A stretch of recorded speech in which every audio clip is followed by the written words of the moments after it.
Afinal, a palavra de Deus não traz consolo e inspiração? Não fala de amor, de aceitação, de perdão? Sim, também fala, mas ao traduzir os mistérios da fé, não se corre o risco de trair esses mesmos mistérios, de tratar a salvação como um bem de consumo?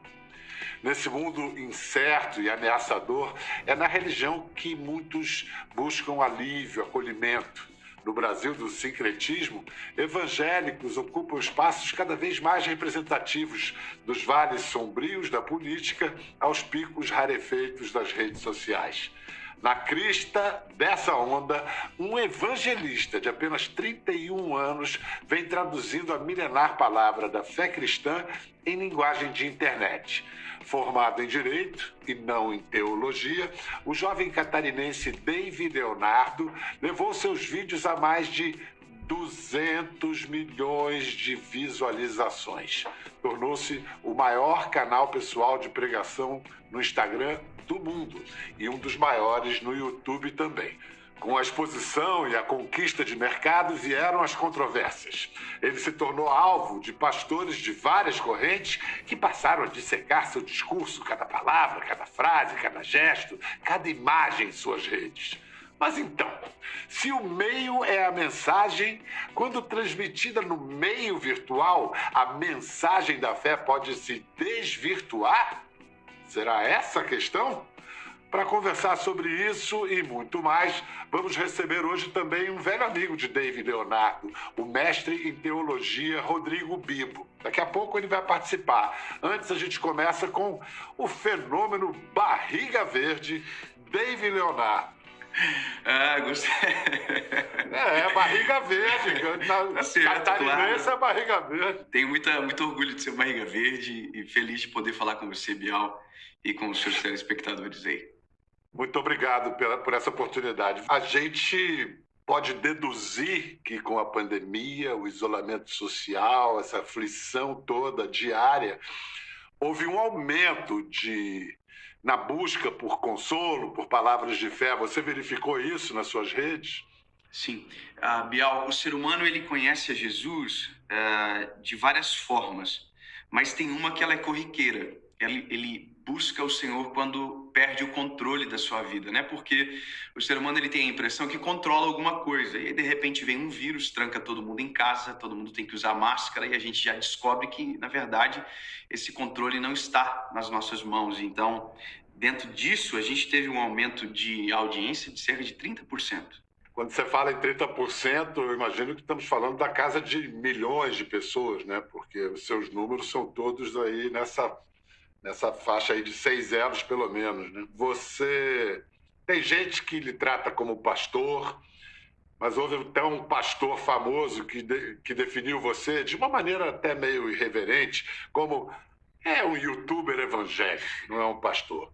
E você, como a gente sabe, realmente tem muitos seguidores, muito mais seguidores do que muito influenciador digital. Então vamos lá, afinal, como você define o seu trabalho, como você se define? Vou dizer que eu não sou, primeiro, eu não sou um pastor, eu não sou um apóstolo, eu não sou um profeta, eu não sou um mestre, eu sou um evangelista. O que o evangelista faz? O evangelista, ele é aquele que apresenta Cristo.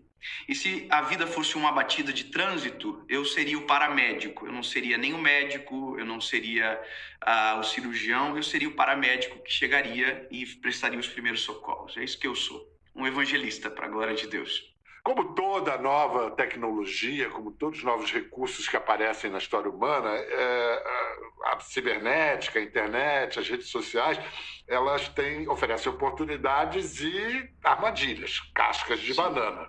Quais as principais oportunidades e armadilhas que você enxerga, que você identifica? Bial, eu faço o que eu faço há 10 anos. Eu sou um pregador desde os 21 anos de idade. Eu me apaixonei por Jesus de verdade, eu tive um encontro com o Senhor. Então eu pregava em pequenos contextos, eu pregava em pequenas igrejas e eu prego do mesmo jeitinho, da mesma forma há 10 anos. Nunca mudei a forma de pregar. A mensagem, ela mesma, a forma é a mesma. A internet, ela maximizou o alcance, né? De repente, eu pregava para 100 pessoas, passei a pregar para 100 mil pessoas online. Então, isso é uma oportunidade gigantesca. Qual que é o problema disso? É que eu sou um menino de Joinville, né? Eu nunca imaginei que teria exposição. Eu não fiz por isso, não comecei por isso. Quando eu comecei a gravar vídeos na internet, eu gravei durante muito tempo também, sem ninguém ver, quase ninguém ver. Então, quando as pessoas começaram a assistir, eu descobri um outro lado da internet que até então eu desconhecia. Eu descobri o hater, eu descobri a polarização que a internet fomenta com uma beleza extraordinária, né? Entenda a beleza de maneira não bonita, mas triste, Irônica. né? Então, aí eu comecei a experimentar os outros lados. E aí foi aonde nós tivemos que amadurecer radicalmente. Porque daí eu tinha uma rede social com milhões de seguidores que poderiam ser utilizados para eu me defender, poderiam ser utilizados para eu atacar os meus opositores ou para continuar pregando o evangelho. Eu escolhi continuar pregando o evangelho. É isso que eu faço e essa é a minha missão. Me permita corrigir só uma coisa no que você disse que a sua pregação é a mesma desde que você começou e que a forma também. Aí eu preciso dizer que a forma se sofisticou, porque a partir de fevereiro de 2018, você inaugurou o formato das séries temáticas. Um conceito visual apurado, iluminação bem pensada, desenhada, baixa, fundo musical com teclados sugestivos, o tom das mensagens medido. Que você começar a fazer qualquer coisa, a vida vai te apresentar os teus haters. Comece a se dar bem no trabalho, eles vão aparecer. Comece a fazer algo para Jesus e ser visto. Espera, alguém vai dizer que é sorte, alguém vai dizer porque você puxou o saco da pessoa certa, alguém vai colocar você contra a parede e dizer que alguma coisa está errado, alguém vai tentar desconstruir aquilo que Jesus ajudou você a construir. Antes de mais nada, e olha que eu tenho uma certa autoridade para dizer isso, trata-se de um comunicador poderoso. Me honra muito a vida de você falar isso. Olha, tem uma coisa que também causa polêmica, que é o seu sucesso entre celebridades. E essa adesão das celebridades causa reações diversas entre o público religioso. Alguns acham que é legal por si, um selo de aprovação. Outros acham que é ruim por si, como um sinal de que a mensagem é diluída. E você, como é que você interpreta e enxerga essa adesão dos famosos? É uma bênção ou não? Bial, olha, eu entendo o seguinte, o evangelho ele é para todos. Não importa se você é pobre, se você é rico, se você é um anônimo ou se você é famoso. Então, quando eu prego uma mensagem, eu não fico pensando quem vai assistir. Se vai ser o famoso ou se vai ser o anônimo. Eu quero pregar o evangelho, aquilo que está no meu coração. Então, quando um famoso assiste, uma das alegrias que eu tenho é o seguinte, o poder de repercussão que ele tem é muito grande. Eu me alegro porque o evangelho está chegando em todos os lugares. As pessoas estão vendo, estão assistindo. Gente que talvez teria um preconceito com o pastor ou com uma figura religiosa, está ouvindo a palavra, está sendo transformado por ela de maneira poderosa. Bom, primeiro, você já está ficando, como é que se diz, cascudo com as críticas, né? Porque quanto mais a pessoa se destaca, né? Eu tive que ficar. Eu não gostaria, mas tive que ficar. Pois é, como é que foi esse processo de amadurecimento? Não sei se é a palavra. Olha, eu tive que aprender rapidamente a distinguir ataque de crítica. Porque crítica é extremamente importante. Eu sou um jovem, eu já errei várias vezes, vou errar mais inúmeras vezes, então as críticas elas são importantes para me devolver ao trilho, para mudar algumas formas de agir, pensar. E eu tenho os meus críticos que eu os amo e eles me amam. E eu nunca vou ignorar a crítica. Aonde mora a diferença? Porque quem critica em amor normalmente faz isso no secreto, faz isso olhando nos teus olhos. Quem faz isso de maneira pública, raramente a intenção é boa. Normalmente ela é exploratória, tem alguma coisa por trás, tem alguma má intenção por trás. Então eu entendo que esse é o ataque. E esse eu aprendi a ignorar. Aprendi a ignorar para que o meu coração não fosse filtrado pela maldade do coração de quem me ataca. Porque no final do dia, Eu posso ter milhões de seguidores, pode ter muita gente que me segue, mas eu sou só um ser humano. Eu sou apenas um pai de família com seus 2 filhos que volta para casa, encosta a cabeça no travesseiro e quer dormir, né? Então, nós somos humanos, somos naturais. E parece que, às vezes, a internet roubou das pessoas a sensibilidade que quem está no outro lado não é um perfil de Instagram ou de internet, é uma pessoa, é um ser humano. Eu acho que está na hora da gente incluir um velho conhecido seu, nosso segundo convidado. Ele também escolheu, se você preferir dizer, foi vocacionado para o Ministério Online. Ele é o criador e apresentador do maior podcast sobre teologia no Brasil, o BTcast, que tem mais de 8 milhões de downloads. Rodrigo Bibo, você está com a gente? Estou ouvindo bem vocês. Prazer estar aqui, Bial. Muito bom te receber também. Você estava acompanhando a nossa conversa. Você conhece esse rapaz aí há muito tempo. Você criou o programa de rádio onde ele estreou como comunicador. Logo no início... Não, a gente fazia rádio a gente tinha programas na mesma rádio, mas acho que eu comecei primeiro que ele. Só que depois ele assumiu um programa em que eu fui expulso. Aí colocaram ele. Fui retirado, Você foi expulso, Bibo? O que você fez de tão grave? Rapaz, não é que eu não fiz nada de grave, eu respeito. É que eu sempre estudei teologia, Bial. Desde que eu cheguei à fé, eu sempre gostei de estudar. E às vezes eu citava algumas coisas no meu programa de rádio. Como eu fiz um seminário luterano, às vezes citar Lutero em contexto pentecostal não dava muito certo. E aí eles, você não pode ficar falando esse tipo de coisa. Eu falei, não, mas eu acho que é certo falar. Então você vai sair. Então eu saio, não tem problema. E eu acho que eles estão certos, Bial. Quem paga os boletos manda. Eu acho que eles estavam certos mesmo. Escuta, vamos ver. Tem algumas críticas ao David que você pode observar de uma posição mais neutra. Você não é nem necessariamente quem critica, nem o criticado.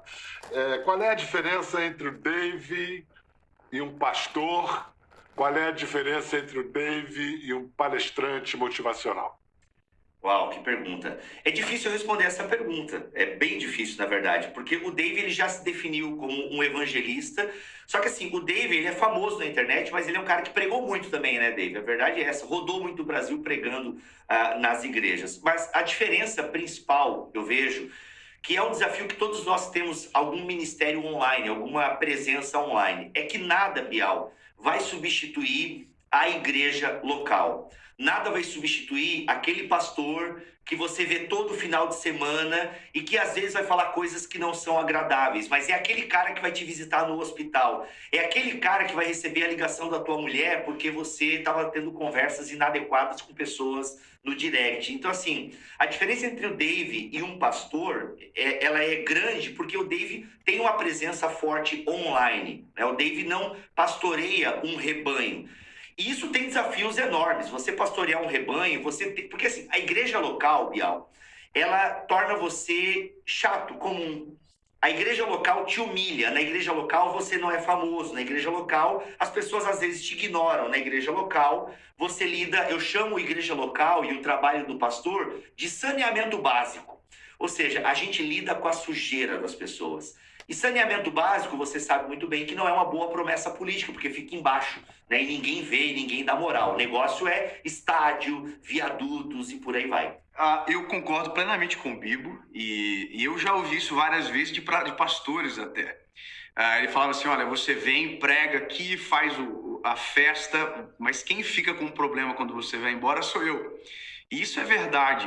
O que eu entendo é que dentro dos ministérios, desses 5 ministérios que você citei no começo da entrevista, o que nós precisamos entender sempre é que, por mais que um faça algo a mais ou em algum momento da caminhada cristã é mais eficaz do que o outro, nós não somos inimigos entre si, pelo contrário, nós cooperamos para o mesmo reino. Por isso que um ministério talvez não se compare com o outro, mas talvez dentro da comparação necessária seria com o seu propósito em relação à palavra.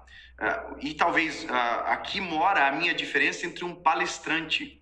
Porque se o palestrante se utiliza de pesquisas onde o cunho científico é a base, onde os estudos por amostragem são a base, eu sou diferente, não é isso que me baseia.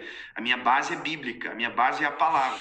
Bom, uma das maneiras que a palavra na Bíblia tem respondido ao momento cultural que nós atravessamos Deus é bom, faça as coisas direito, que Deus vai te recompensar, a teologia da recompensa. Se você for um bom cristão, você vai ter uma vida legal. Aí você, acredite, Rodrigo Bibo, recebi esse livro em casa. E é um livro que chama O Deus que Destrói Sonhos. Quando a gente ouve, Deus vai fazer você se realizar todos os seus sonhos, é um menino perdendo um sorvete, caindo no chão na capa. O Deus que Destrói Sonhos. Esse livro é uma provocação, e esse livro é assinado por Rodrigo Bibo. Por que essas provocações, hein? Uau, que honra, Bial, você ter o livro aí.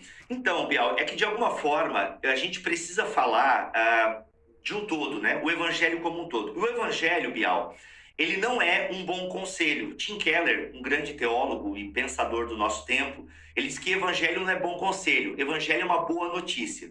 E a boa notícia é, você é um pecador miserável que não vale nada, mas existe um Deus que te salva. E esse Deus que te salva te chama para perto e te chama para a missão. Acontece que estar em missão com Deus não significa que basta você fazer as coisas certas que tudo vai dar bem. Não. Esse Deus, ele pode sim derrubar o seu sorvete, porque esse Deus, ele não vai nos livrar de todos os males da vida. O próprio Jesus, na oração clássica que protestantes e católicos conhecem, ele olha, livra-nos do mal. A oração do Pai Nosso fala para a gente pedir diariamente, livra-nos do mal. Mas nem sempre Deus livra. Inclusive Jesus vai falar depois, basta cada dia o seu mal. Mas é isso, eu quis falar desse Deus, Bial, que pode destruir os nossos sonhos. Por quê? Porque 99% dos nossos sonhos, eles são o quê? Eles vêm do nosso coração egoísta que quer se dar bem aqui na Terra. Então, se a gente quer se submeter ao discipulado de Jesus, a gente tem que estar preparado que, às vezes, o nosso castelinho de areia vai ser todo destruído. Inclusive, você, num dos capítulos do livro, que se chama A Fábrica de Sonhos, você cita a teologia de uma amiga minha, teologia da Xuxa. Peraí, vamos ilustrar isso aqui com a própria. Vamos ver de que esse cara tá falando. Então, peraí, que eu acho que eu peguei aqui um outro verso da música que pode, talvez, se não ser um atenuante nas acusações sobre a teologia da Xuxa. Porque a mesma letra que diz tudo que eu quiser, o cara lá de cima vai me dar, que é evidentemente uma relação, no mínimo, interesseira com Deus, mas ela diz antes, tudo que tiver de ser, será. O que é de um fatalismo quase trágico. Olha aí, é verdade, é verdade. Obviamente que eu faço esse recorte até para ilustrar, Bial, porque tem muitas pessoas que realmente pensam Deus dessa forma. Inclusive, perto do meu escritório tinha um grafite que mostrava Jesus saindo de uma lâmpada, tipo aquela do Aladim, e tinha uma adaptação de um versículo de um salmo do lado dessa figura de Jesus, né? Tenha Jesus o seu caminho com Jesus e ele satisfará os desejos do seu coração. Então, as pessoas acreditam dessa maneira, elas pensam isso. É muito comum no Brasil generalizar-se, assim, os evangélicos. E, nossa, os evangélicos têm uma diversidade tremenda entre isso que é generalizado, os evangélicos. Aqui está um exemplo. Vocês são dois evangélicos com diferenças bastante visíveis, notáveis. Talvez não. Eu não vejo assim, não. Talvez não temos tantas diferenças como parecemos, não. Talvez queremos as mesmas coisas, só que falamos de maneira diferente e talvez cada um dentro do seu ministério. Bibo, por ser mestre, a sua teologia é aplicada de uma maneira um pouco diferente e como evangelista seria diferente também. Vamos dizer, então, que a sua aplicação, a partir da mesma leitura, da mesma Bíblia, a sua aplicação diz que Deus responde às nossas preces e o Bibo diz que ele derruba nosso sorvete no chão. Calma, Bial. Sim e não, Bial. Nós temos ênfases diferentes, isso é claro, né? Se você ouve meus podcasts e você vê os vídeos do Dave, você percebe a diferença. O Dave, eu não diria que o Dave é monotemático, mas o Dave tem uma pegada, né? Ele tem uma pegada, um jeito de falar, um jeito de produzir e um tipo de conteúdo. né? Ele tem um tipo de conteúdo. Mas eu também creio que Deus responde oração, porque eu creio num Deus pessoal, eu creio num Deus que é Pai de Jesus Cristo, a segunda pessoa da Trindade encarnada entre nós, que morreu e ressuscitou, e a Bíblia fala de vários momentos em que Deus atende oração. Então talvez o Dave, ele foque nesse aspecto de que Deus ouve oração e que se a gente insistir... Então, eu vou dizer o seguinte, pode ser que sim, pode ser que não. Eu vou dizer o seguinte, olha, tem gente que morreu sem ver a promessa. Então, assim, é uma questão... É por isso, porque o Dave, ele faz um recorte no canal dele. O Dave sabe disso, Bial, que se ele fosse um pastor local de igreja, ele não poderia ter o mesmo tipo de mensagem que ele tem nas séries. Acho que não sei se o Dave concorda comigo. Por quê? Não dá pra você... Tem igreja que faz isso, obviamente, né, Bial? Que é todo domingo mensagem inspiracional. Mas são igrejas que acabam não tendo profundidade. Uma igreja local, ela precisa ter a palavra de conforto, que é a que o Dave se presta a trazer no canal dele, mas ao mesmo tempo que tem a palavra de conforto, a palavra seguinte deixa de ser fofoqueiro, rapaz. Para com isso, entendeu? Porque é uma palavra que também é o conforto e o confronto. Talvez o recorte que o Dave faz é o do conforto, entende? É o conforto. A Bíblia, o próprio apóstolo Paulo vai dizer desses elementos do confronto, do conforto e da edificação. Então, dentro do meu próprio ministério, talvez eu seja o conforto e tenho essa tranquilidade em reconhecer isso. Só que dentro de um canal com mais de 200 mensagens hoje, existe também confronto em todo o tempo. Até que porque para você aceitar ser consolado, você terá que ser confrontado. Porque eu preciso dizer, eu estou caído para aceitar que existe um Deus que pode me levantar. Então, na verdade, no conforto também existe confronto, até porque eu vou precisar reconhecer que eu preciso de ajuda e nisso eu serei confrontado.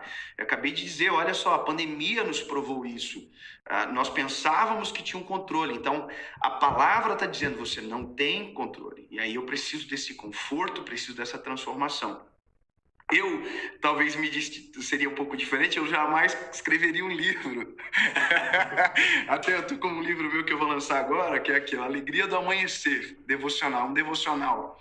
Eu jamais, talvez pela minha própria personalidade, eu sou um pouco mais, talvez mais sentimental do que o Bibo, eu jamais colocaria isso, mas como compreendo o ministério do Bibo e sei que dentro da fase cristã, nós precisamos saber disso, assim como eu precisei, por exemplo. Olha só, um barato a gente está conversando isso em televisão aberta, questões tão profundas, filosofia da boa e religião. E eu vou aproveitar o privilégio de ter vocês aqui e vou aplicar... Vamos dizer, então, que os olhares de vocês não são opostos, são complementares. Então eu vou ler um trecho lindo, mas muito duro, da Bíblia, e aí eu quero que vocês reajam. Depois de um rápido intervalo, o Eclesiastes. A gente volta em instantes.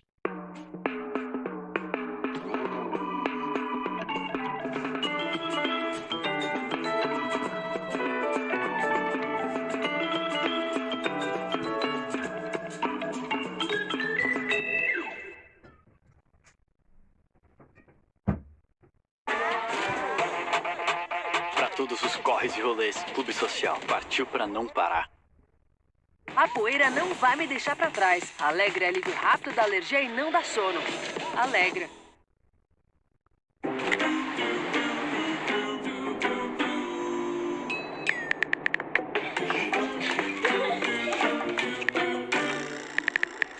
Tudo para você de A a Z. Amazon.com.br. A poeira não vai me deixar para trás. Alegra é alívio rápido da alergia e não dá sono. Alegra.